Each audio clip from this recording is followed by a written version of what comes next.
காரைக்கால் பகுதியில் ரயில்வே பணிகள் நடைபெற்று கொண்டிருக்கிறது. அந்த பணிகள் துரிதமாகவே நடைபெற்று கொண்டிருக்கிறது. வாழ்த்துக்கள். நம்முடைய காரைக்கால் நகரப்புறத்தை பொறுத்த வரையிலே மேம்பாலம் போடலாமா அல்லது சுரங்க சப்வே எல்யூஎஸ் என்று சொல்லக்கூடிய சப்வே போடலாமா என்று பல கட்டங்களில் பேசி பல நிறுவனங்களோடு சேம்பர் ஆஃப் காமர்ஸ் சட்டமன்ற உறுப்பினர்கள் இவர்களெல்லாம் பேசி ஒரு முடிவெடுத்தோம். அந்த வகையில் மேம்பாலம் என்று சொன்னால் பல இடங்கள் பல கடைகள் இடிபடும் என்ற காரணத்தாலும் சில நேரங்களில் கோயில் வரையில் கூட அது நீளுகிறது என்ற காரணத்தால் சப்வே போடலாம் என்று மாவட்ட ஆட்சியர் குலோத்துகன் அவர்கள் இருக்கிற போது நாங்கள்லாம் ஏற்றுக்கொண்டு அதுக்கான முடிவுகள் எல்யூஎஸ் என்று சொல்லக்கூடிய அந்த அமைப்பை ஏற்படுத்த வேண்டும் என்று முடிவெடுத்தோம். அதற்கான தீர்மானமும் போடப்பட்டது. அதே போல் தீர்மானம் போடப்பட்டு புதுச்சேரி மாநிலத்துடைய தலைமைச் செயலரும் அதற்கான ஒப்புதலை தந்துவிட்டார். ஆனால் இன்றைய வரையிலே அந்த எல்யூஎஸ் அமைக்கப்படாததற்கான காரணம் என்னவென்று தெரியவில்லை. ஆனால் ரயில்வே ட்ராக் போட்டுக்கிட்டே இருக்காங்க. இப்போ இன்றைக்கி ஒரு நிலைமையில் ரயில் வரக்கூடிய சூழல் வந்துவிட்டால் நம்முடைய கோயில்பத்து பகுதி, அதாவது பஸ் ஸ்டாண்ட் கிட்ட இருக்கிற கோயில்பத்து பகுதி, காமராஜர் சாலை, அதே போல் கடற்கரை காந்தி சாலை, அதே போல் இந்த இந்திரநகர் சேந்திரநகர் இருக்கக்கூடிய அந்த பகுதி என்று பார்த்தால் ஒட்டுமொத்தமாக காரைக்கால் போக்குவரத்து பல 6 மணி நேரம் 6 மணி நேரம் நிற்கக்கூடிய ஒரு ஸ்டாக்னேட் ஆகக்கூடிய ஒரு சூழ்நிலை தான் உருவாகும். அது மிகப்பெரிய ஒரு தேக்கத்தை ஏற்படுத்தும். அவசரமாக யாரும் எங்கேயும் போக முடியாது, ஃபயரோ அல்லது ஆம்புலன்ஸோ கூட போக முடியாத ஒரு சூழ்நிலை ஏற்படுகிறது. எனவே தான் எல்யூஎஸ் போடலாம் என்று முடிவெடுத்தோம். அதற்கு ஏன் என்ன தாமதம், எங்கே பிரச்சனை என்பதை மாவட்ட நிர்வாகமும் புதுச்சேரி அரசும் கவனிக்க வேண்டும் என்று நான் கேட்டுக்கொள்கின்றேன். அது மட்டுமல்லாமல் காரைக்காலுடைய டிகே நகர் பகுதியில் மக்கள் அதை வழியாக போய் வந்து கொண்டிருந்தார்கள்.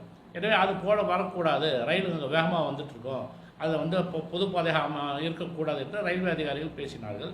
அதை ஒட்டி மாவட்ட ஆட்சியுடைய தலைமையில் நானும் அந்த மக்களோடு இணைந்து ஒரு கூட்டம் நடத்தினேன்.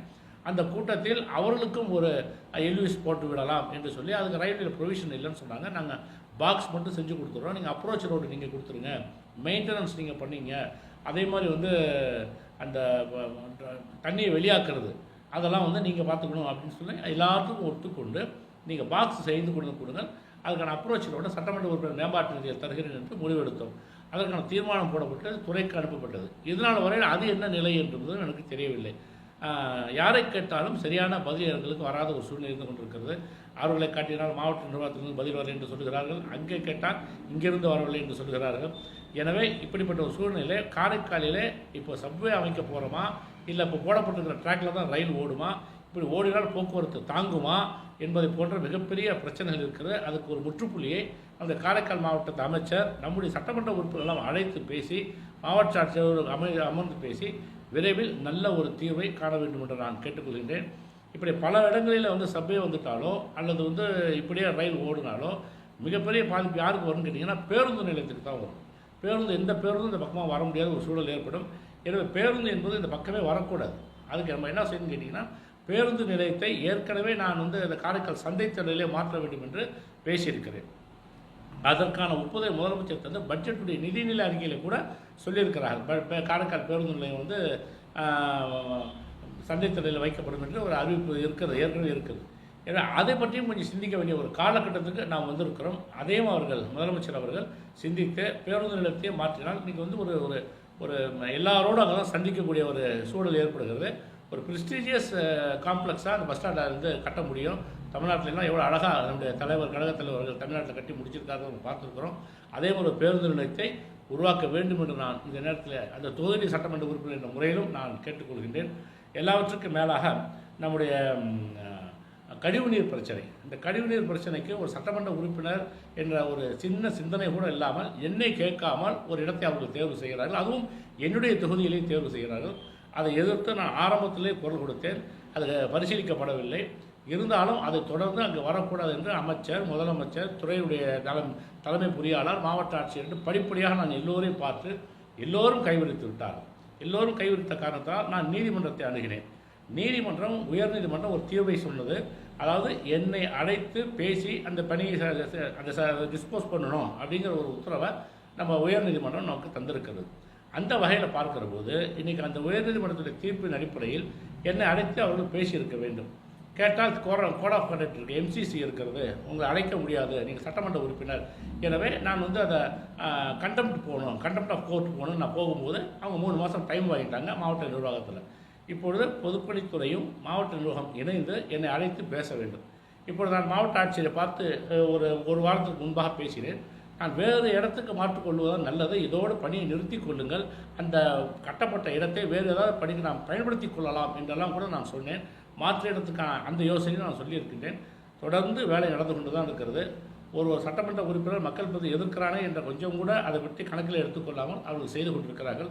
இந்த மாதிரி ஒரு போக்கை நான் புதுச்சேரி அரசு கையாளுவது என்பது எனக்கு ஏற்புடையது அல்ல, மாற்றிக்கொள்ள வேண்டும். இல்லை என்றால் நான் களத்தில் இறங்க வேண்டிய சூழல் வந்தால் அது நன்றாக இருக்க சட்டம் ஒழுங்கு பிரச்சனை வரும், அது மக்களுக்கும் நல்லதில்லை என்றுதான் நான் பொறுமையாக நான் போய்கொண்டிருக்கிறேன். எனவே நம்முடைய மாவட்ட நிர்வாகமும் பொதுப்பணித்துறையும் இணைந்து என்னை மட்டுமல்ல அந்த பகுதியை சார்ந்த அனைத்து மக்களுடைய கருத்தையும் கேட்டு அவர்கள் ஏற்றுக்கொண்டால் நான் ஏற்றுக்கொள்வேன், இல்லை என்றால் அதற்கான மறுப்பை அவர்கள் முன்னிலே நான் தெரிவிப்பேன்.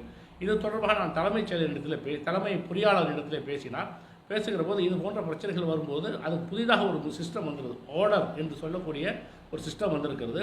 அதன் மூலமாக சின்ன பிரச்சனை அந்த கூட தீர்த்து கொள்ளலாம் என்று என்னை சமாதானப்படுத்தினார். அவர் அதில் வந்து ஒரு நல்ல எக்ஸ்பர்ட்டான ஒரு ஆஃபீஸர் தான் பாண்டிச்சேரி மாநிலத்தில் சிஆர் வந்திருக்கிறார். நான் வரவேற்கிறேன். இதெல்லாம் வந்து மக்கள்கிட்ட சொல்லணும். ஏன்னா மக்களுடைய கருத்து தான் என் கருத்தாக இருக்க முடியுமே தவிர தனிப்பட்ட முறையில் எனக்கென்று ஒரு கருத்து கிடையாது. அது நல்ல திட்டம் தான் என்று சொல்லுகிறார்கள். நானும் திட்டத்தை குறை சொல்லவில்லை, இடத்தை தான் மாற்ற சொல்கிறேன், தொடர்ந்து வலியுறுத்தி வருகிறேன். அதில் நான் இன்னும் தெளிவாகவும் உறுதியாகவும் இருக்கிறேன். எனவே அந்த வகையிலே அவர்கள் செய்ய வேண்டும்.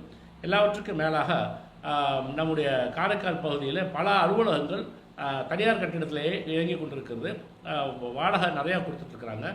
அதனால் பழைய நீதிமன்ற கட்டிடத்தை நம்ம வாங்கி சில அலுவலகத்தை அங்கே வைக்கலாம் என்று யோசனை செய்து அதற்கு ஓராண்டு காலம் போராடி கடைசியில் நானே உயர்நீதிமன்றத்துக்கு சென்று அங்கே இருக்கக்கூடிய பாண்டிச்சேரியுடைய போர்ட்ஃபோலியோ ஜட்ஜி, ஹைகோர்ட்டுடைய உயர்நீதிமன்ற நீதியரசரை சந்தித்து நான் நேரிலே கேட்டுக்கொண்டேன். அவர்களும் உடனடியாக வந்து பார்வையிட்டு நமக்கு அந்த இடத்தையும் கொடுத்தார்கள். அவர்கள் கொடுத்து ஒரு வருடமாகிறது. இன்று வரையிலே எந்த அலுவலகம் போக வேண்டும் என்று முடிவெடுத்தோமோ அந்த அலுவலகங்களும் அங்கே போய்விட்டதா என்று சொன்னால் எலக்ட்ரிசிட்டியை தவிர வேறு எந்த துறையும் போகவில்லை. அதை உடனடியாக மாற்றக்கூடிய சூழலை ஏற்படுத்த வேண்டும், பொதுப்பணித்துறையிலும் முடிக்க வேண்டும் என்று நான் சொல்லியிருக்கின்றேன். அந்த பணிகளை எல்லாம் உடனடியாக முடித்து குறிப்பாக முதல் கட்டமாக இந்த registration department sub registrar office என்று சொல்லக்கூடிய அந்த இடத்தில் ஆண்களும் பெண்களும் கூட்டமாக வருகிறார்கள். அங்கே போதிய இடம் இல்லை, பக்கத்தில் வேற திறந்து விட்டாங்க. இது பல சங்கடங்களை பொதுமக்களை ஏற்படுத்துகிறது. எனவே முதற்கட்டமாக ப்ரியாரிட்டி கொடுத்து அந்த சப் ரிஜிஸ்ட்ரார் ஆஃபீஸை பழைய ஓல்டு கோர்ட்டுக்கு மாற்ற வேண்டும் என்று நான் கேட்டுக்கொள்கின்றேன். சாதாரணமாக இந்த 3 மாத காலமாக எந்த விதமான ஆக்டிவிட்டீஸும் இல்லை, எம்சிசி நடைமுறையில் இருந்ததுனால பெரிய தேக்கங்கள் நிர்வாகத்தில் காரைக்கால் மாவட்டத்தில் ஏற்பட்டிருக்கிறது. இதெல்லாம் புரிந்து கொண்டு ஒவ்வொன்றாக எங்களுக்கு சரி செய்து கொடுத்து மக்களுக்கு நல்ல வழியை காட்ட வேண்டும் என்று புதுச்சேரி அரசையும் மாவட்ட நிர்வாகத்தையும் பொதுப்பணித்துறையும் நான் அன்போடு கேட்டுக்கொள்கிறேன். நன்றி, வணக்கம்.